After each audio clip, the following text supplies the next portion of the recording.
Log recording continuation. They're still talking about that multi-state manhunt going for this asshole in Maine. It's been over 48 hours and they're still trying to talk about it. I haven't heard what the updated version of how many people are still alive and how many people are dead yet from this asshole. And they still can't find this bastard. What gets to me is when I start identifying with this asshole, it really gets to my skin.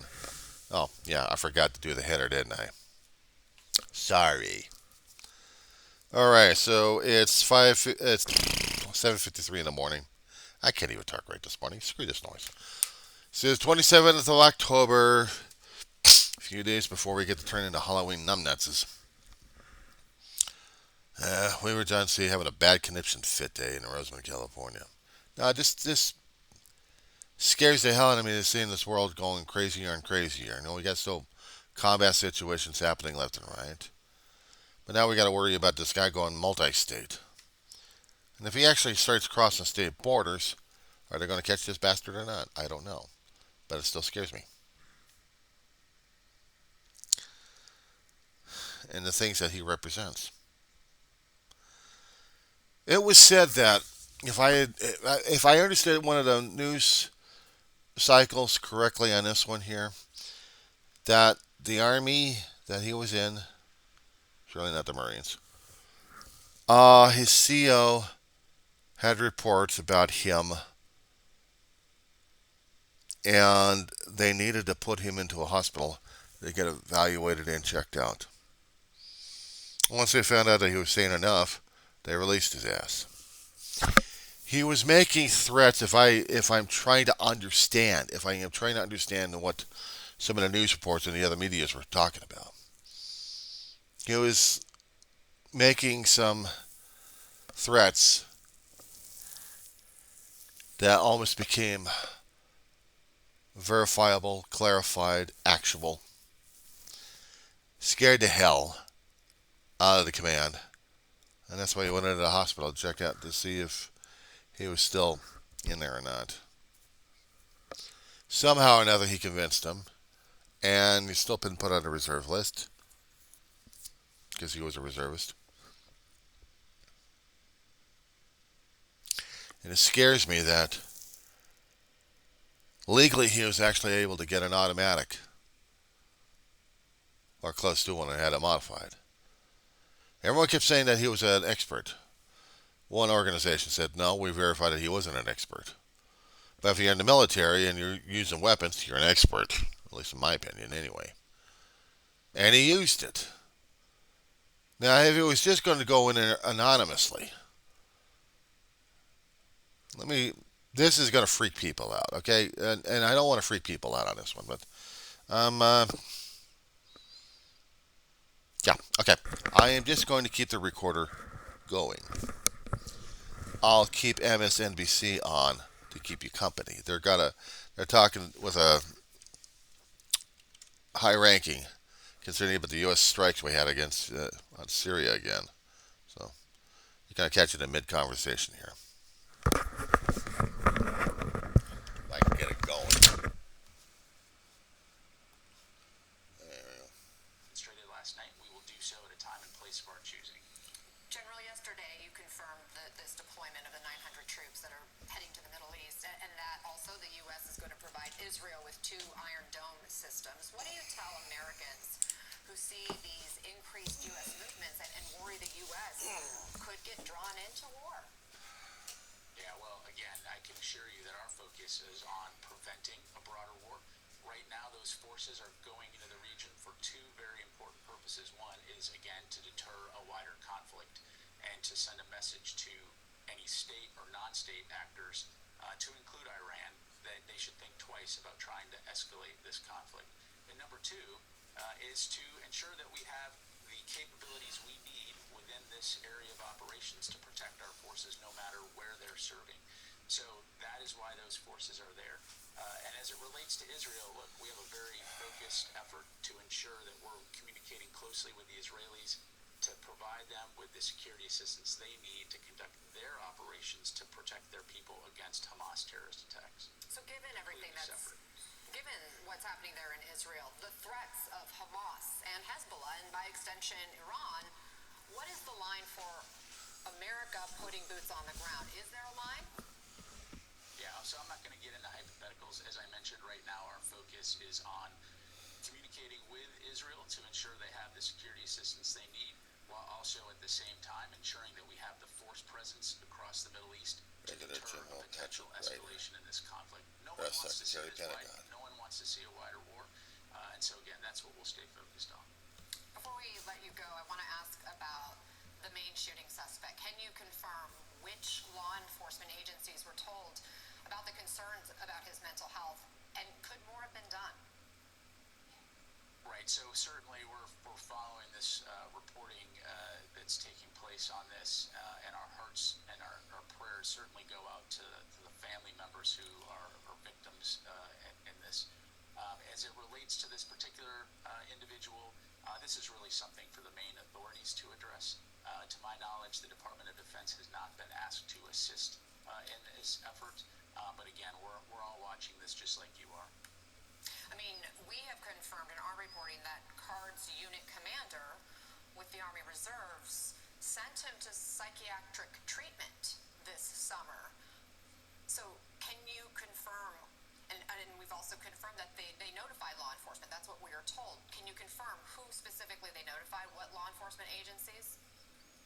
Yeah, I really can't. I just don't have those details in front of me. I know the U.S. Army has been looking into questions on this, but I just don't have those details. Let me ask you one more question related to Israel and the battle against Hamas specifically. We've been getting more and more reporting about what their operations and the airstrikes and the ground forces have been working to do. And overnight, they say they reportedly killed another commander of Hamas. Yesterday, they said they eliminated a group of senior figures, including the head of Hamas's intelligence. They've done hundreds of airstrikes. They've had some raids on the ground, destroying tunnels, command centers, missile launch sites, and more, they say. What is the U.S.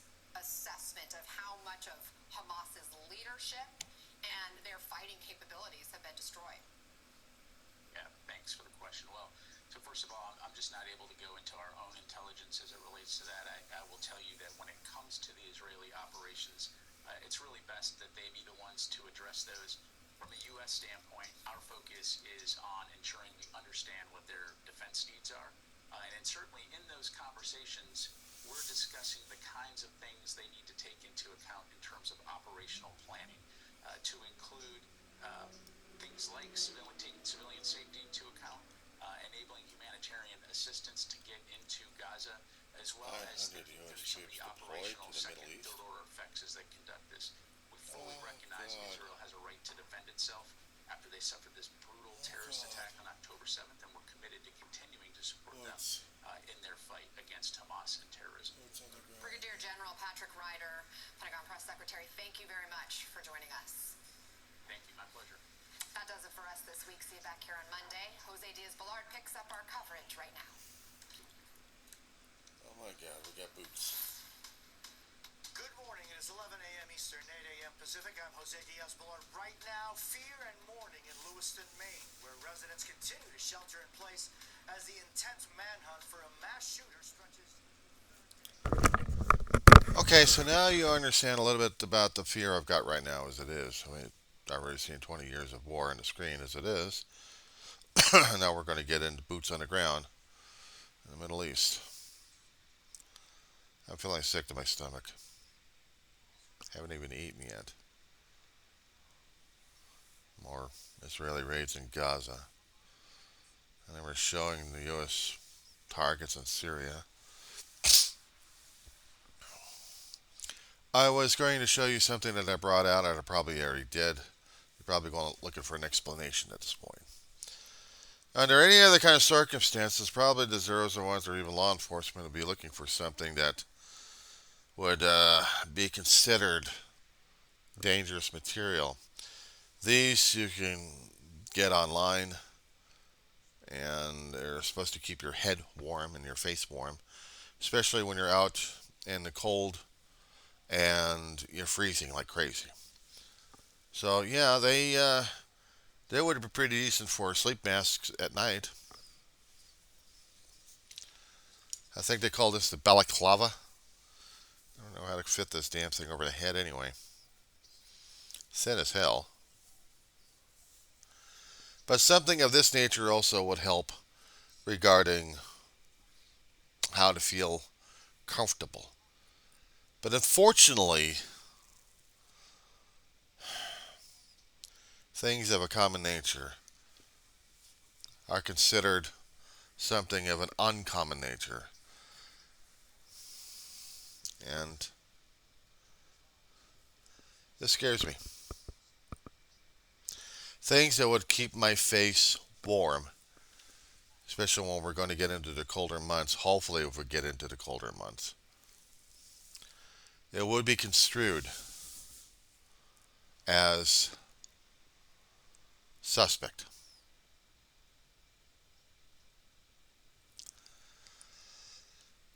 We're living in dangerous times these days. We're living in nuttier times. And even back then, you had black masks. You had different masks. Nylon mask or whatever they used. Whatever they get their hands on to do dastardly things.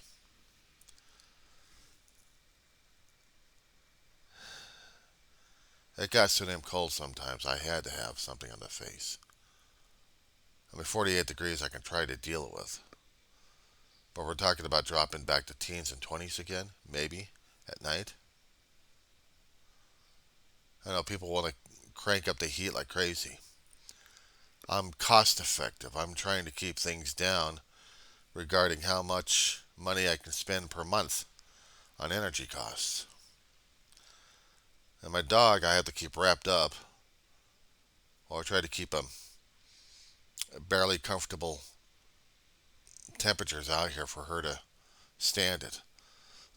She's getting older and I'm more concerned about her. What I'm also more worried about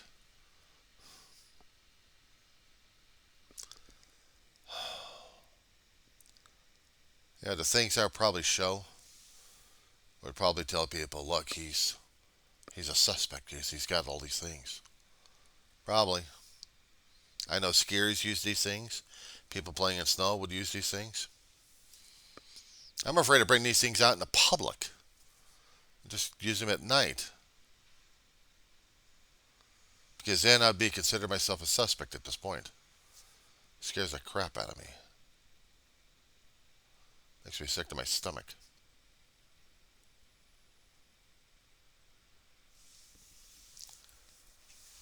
I just wanted to allay the fears of Google and YouTube, and hopefully that they understand I talk about controversies. I'm bringing up a couple of items here that it's going to be warmer. It's going to be about 80 degrees today. Right now it's just comfortable enough to deal with short sleeve. Now, I tried to do my own pictures for this thing. I'm not quite sure how the hell to do this damn thing. But Google and YouTube don't want demonstrations of anything like this. It's understandable. I wouldn't want it anyway. I could do my own shoots, my own personal. That's about it. But definitely not to put it out there unless I'm going to be going out there to keep my face warm. I wear a vest. I got a couple of pins on the damn thing. It looks like it's ragged. Doesn't matter. I'm still scared shitless of what's happening these days. Some videos may or may not be able to get the light of day on YouTube. Only because I had to. It's important. So this is going to be one of those times. I'm not going to start blaming people or going insane at this point, but unfortunately these days we're going to be all going insane if we're not careful enough. Yeah, you think I'm not scared right now as it is. I just wait for what happens tomorrow. I still got an essay to finish. when you're a college student, you're buried with paperwork. And sometimes life